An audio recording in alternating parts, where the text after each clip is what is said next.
This is very exciting. I appreciate everybody coming out. Today, my name's Robert Vernon. I'm the CEO of Utah Regional Housing and the Provo City Housing Authority, the organizations that put this project in motion, and we're going to be the owners and managers of it when it gets built. 85 North is going to be a 7-story building. It's going to have 74 one-bedroom units. We're going to have 44 for seniors, 62 and over, and then we're going to have 30, and our target market for that is adults on the autism spectrum. And so we have a lot of folks here from ScenicView that are, let's hear it for ScenicView, come on. They're our partner in this, providing on-site services for all of their residents that they're referring into this project. So we're really excited to get this underway. So what I want to do first off is just kind of run through a few recognitions, and then I'm going to call my board chair up to say a few words. Really to start off with, my board is amazing, and they allow me to go out and do things like this and be very aggressive, and without my board supporting me like they do, this wouldn't happen. And so that's probably the first thing out there, is to say thank you and recognize Doug is going to come up and speak, and I don't even see him right now, but oh, there you are, hiding behind the camera. And then George Hanley, who's on the city council, is also on my board. He's the city liaison. And Lynette Himsath is also on the board. So thanks to all of you. I've got an amazing staff, so I can't do this unless the business is being run, and my staff is amazing at that. I want to thank especially Cindy Daly, Pam Liston, and Shannon Daly for working on this project with me and getting that going. So thanks a lot. So George, is anybody else here from the city council? I thought Dave was coming, but I don't. Hi, David. You're hiding back there. So thanks for coming. Appreciate your coming out to support us. Want to thank the city staff. They've worked with us on this project to get things moving forward, and we're real thankful that we're getting to a permit here fairly quickly. Just to run through some of the other people that are involved in this project, just to introduce you. Trinity Housing Partners, Development Partners, I guess, is a company out of Missouri that is our co-developer on this. Chadrick's here with us. FFKR is the architect, and so Jackson, Lynn, you can raise your hands. A special thank you. I haven't, is Andy Norda here? Andy, thank you. I haven't met with you yet, but I need to thank you especially. This project wouldn't be moving forward if Norda hadn't given us some funds to be able to purchase the land in advance. I mean, we purchased the land over a year ago, and to have the resources to do that as a nonprofit is just not possible. And so to have an organization step up and help us do that and hold the land while we put this project together is just an amazing thing. So thanks to the Norda Foundation. Rimrock is the construction company, Scott Barlow and crew back there, thanks. Rocky Mountain, Nick Berger went somewhere. Rocky Mountain CRC is our long-term lender on this, and they do amazing work with affordable housing groups across the state and in multiple states, and provide some really low-interest financing that helps us get projects like this done. And so, again, thanks to everybody that has had a part in this. We are so excited to get it started. And at this point, I am going to turn this over to Doug Doug Gale is chairman of the board of the Housing Authority. He is chairman of the board of Utah Regional Housing, and he is on the board at ScenicView Academy, and also is very instrumental in getting this done. So, thanks.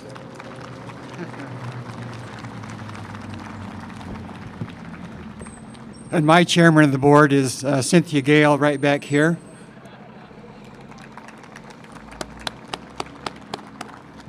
Without her, I wouldn't be doing most of what I've been doing my whole life. So this is exciting. I'm thrilled at this actually taking place, the 85 North project. I've done lots of reflection over the time as this project was coming together. And these two organizations, ScenicView and the Housing Authority, but there are many others involved in this project.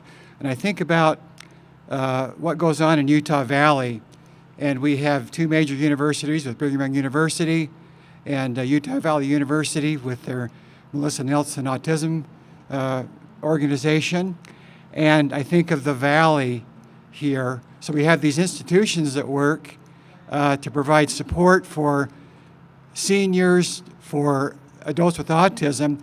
Then we have this other arm of housing. And so it's been thrilling for me to see these come together and make this stool that holds up the individuals we're going to work with. To see housing for 44 adults with seniors, with maybe some with disabilities is awesome.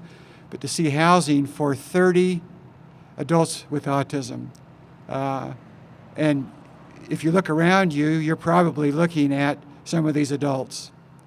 And these adults are wonderful people, and they need and deserve a place to stay. This individual housing for the adults is going to provide a way for them to be out in the community, paying taxes, Mayor, and helping support our community.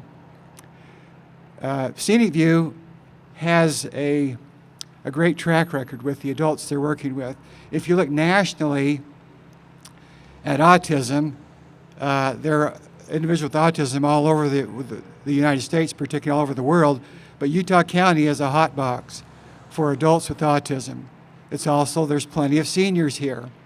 When you look at graduates or adults with autism throughout the United States, about 25% of them live on their own in their own housing. Some data that Marty Matheson, the director of ScenicView, has put together, that 70% plus of graduates of ScenicView live on their own in their own housing. They deserve an applause for that. So it's not an easy task. This program, I think, will be a model. In the U.S., they're looking for models of programs for adults living on their own independently. Previous to 85 North, our first project involving ScenicView is Cascade Gardens.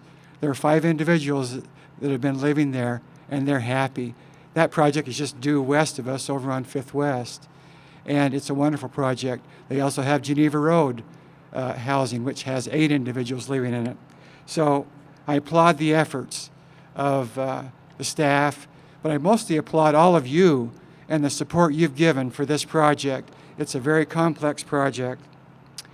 Andy was mentioned, Andy Norda, but the Ray and Ty Norda Trust contributed $1 million to this project, which helped purchase the land. And we owe an applause to the Ray and Ty Norda Trust Foundation.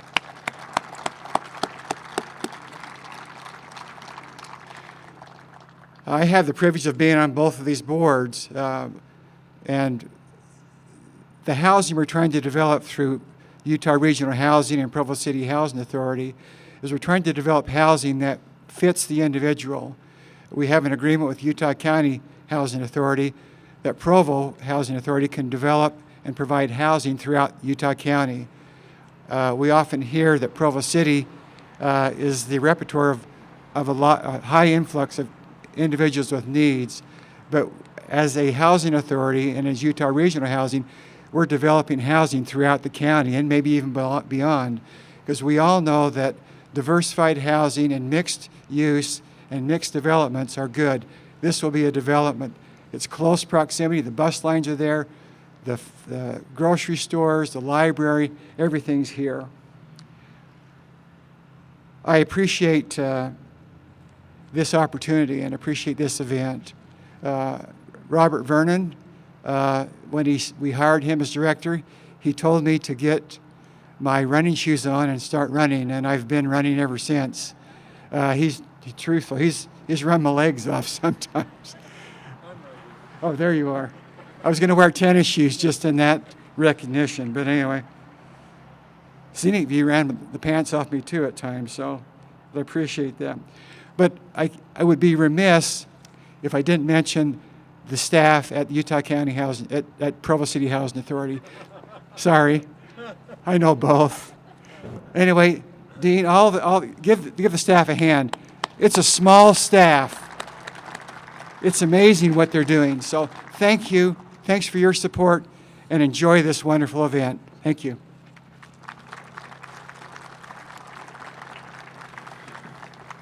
Next, we are going to have Mayor Kaufusi come up and say a few words. She needs no introduction. Provo born and bred, and is extremely excited to be mayor of Provo. So we're glad to have her.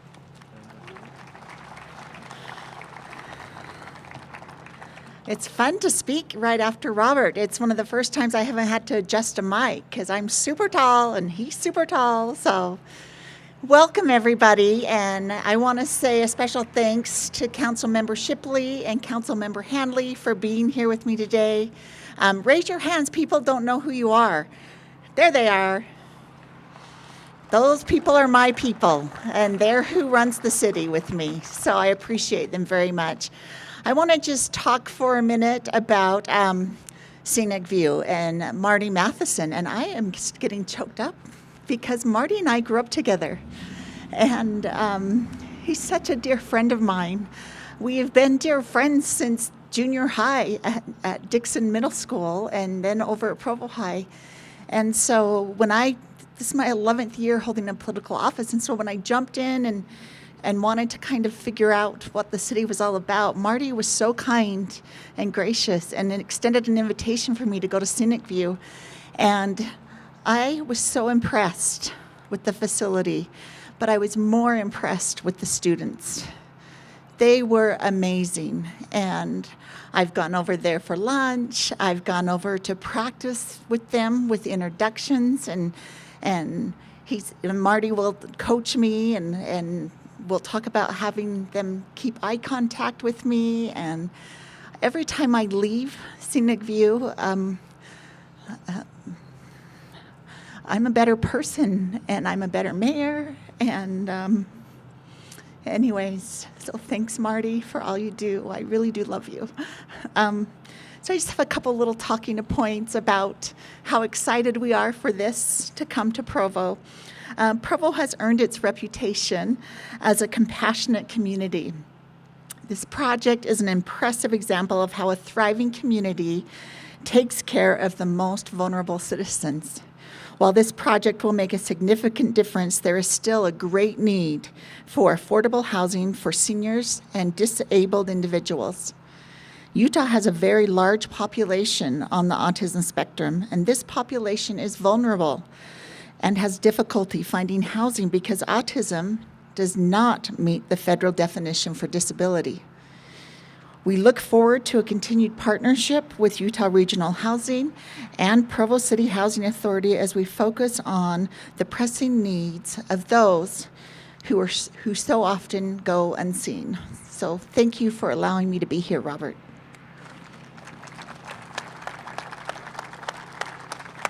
Thank you very much. And so next, I want to introduce Senator Jake Anderegg. Come on up.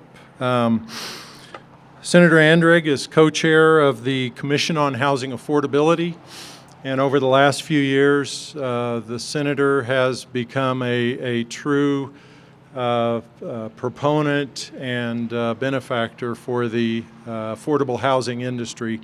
And we spent 1 year going through legislation where we didn't get much funding, and then this year we got the most funding for homelessness and affordable housing that we've gotten ever. And a large Senator Anderegg's the large part of the reason we did that.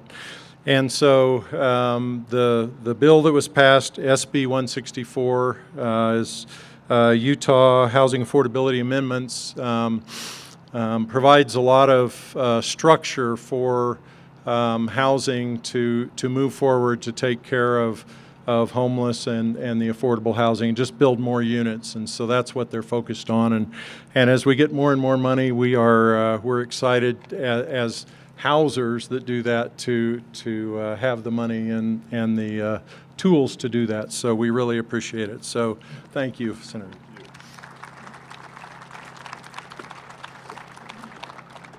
Well, thanks for everybody coming today. Like Robert said, I'm the co-chair of the Utah Housing Affordability Commission. I'm also the co-chair of the Social Services Appropriation Subcommittee, which is half of the state budget. I think we appropriated just over $8 billion this year towards all of the needs that we have in the health department, and health and human services, and the Department of Workforce Services.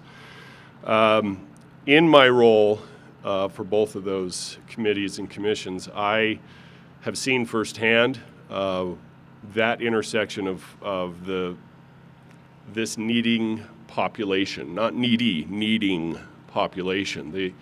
These people are incredible people that I've been and had the privilege of associating with.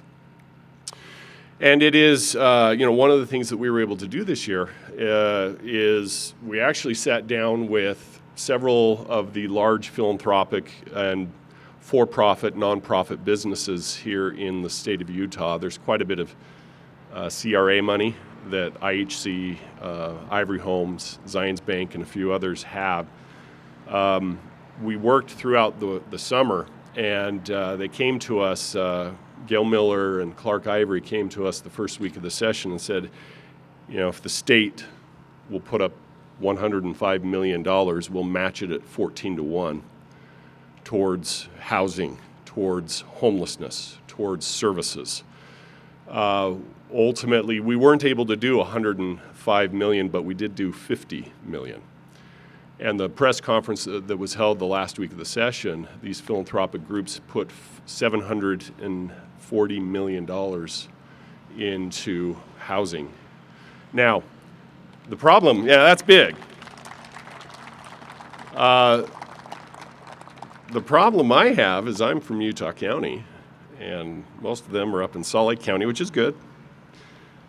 But we're within 5 to 10 years of being county of the first class and possibly passing Salt Lake County. So I think that we are going to continue to see the need increase here. And quite literally, I'm going to just call out not only Provo, but also the Utah County Commission. We've got to do better in planning, in putting transitional housing, permanent assisted housing, affordable housing units together for the lower area median income. We have to be able to figure out to get below market rates for these individuals, and we've got to be able to do it in a cohesive, systemic way that doesn't upend or harm our communities. And I've seen it happen. I've been traveling around. We went to Austin, Texas, we went to California, we went to Georgia, and we saw places where we saw examples of where these types of projects, this project is similar to those, but even bigger projects that have even more services, wraparound services included with it, that don't negatively impact the area. In fact, it's an enhancement to the area. And we're in Utah County. I'm going to quote scripture. The Lord said, "The poor you have always amongst you, and you're never going to not have them." Well, I'd like to expand that to say not just the poor, but those in need, those with disabilities, those with, on the autism spectrum, those on, maybe substance abuse issues, mental health issues. And so we have got to do a better job. And it's my goal to, as Utah County continues to grow in my roles on the Affordability Commission and as the Social Services Chair, that we are aggressively meeting the needs of our citizens, and we're doing it in a sustainable way. To see Mayor Kaufusi and the other city council members here, I would love more discussion on what we can do specifically to incorporate these facilities, these housing units in a way that is a betterment and an addition in a positive way to our cities. And I know the people, the torches and pitchforks, they come out whenever we start talking about these things, but I always have to go back, because I'm a conservative Republican from Lehigh, you know, and I'm borderline libertarian. I'm as conservative as you're going to find in the legislature. So I always ask to my constituents who light their hair on fire about what we might be doing around these issues that, yeah, take a lot of resources. I say, okay, you tell me, what's your option? What other options do you have? Because either we're going to be proactive and spend these monies much more efficiently, or we will be reactive and we will spend 10 to 20 times the amount in providing emergency services as opposed to having preventative services. A dollar of prevention is worth $20 of intervention. I just think that we can do it. That's a conservative principle. And I think we can do it in a more effective way. And as I continue to serve in these roles, like I said, I will be aggressively pushing, especially here in Utah County, that we get our portions of those monies that are going to be allocated, and that we can't just say, hey, we want more money. We got to have a plan. We got to have a game plan. We have to have all the wraparound services combined. We got to make sure that we do it in a sustainable way. So thank you for having me. This is an incredible project. I look forward to coming back maybe in a year or so and touring the facility and showing, and we're looking at the contractors, but showing the rest of the state what is possible. And with that, I'd like to say thank you. I appreciate the time.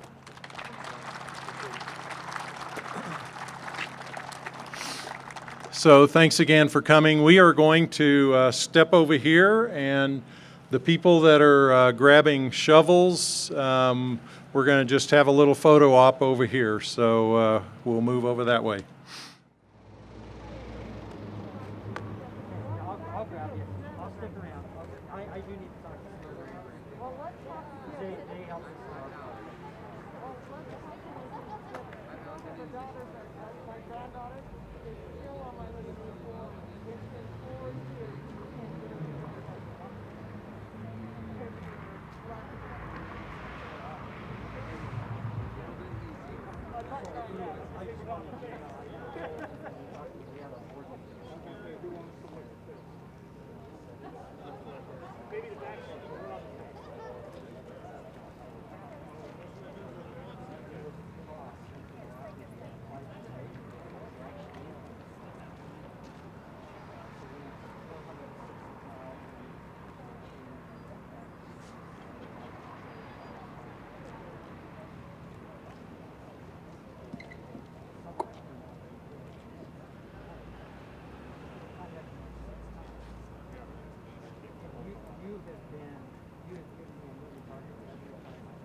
Representing ScenicView Academy students, we have Harrison, who is representing our group of students.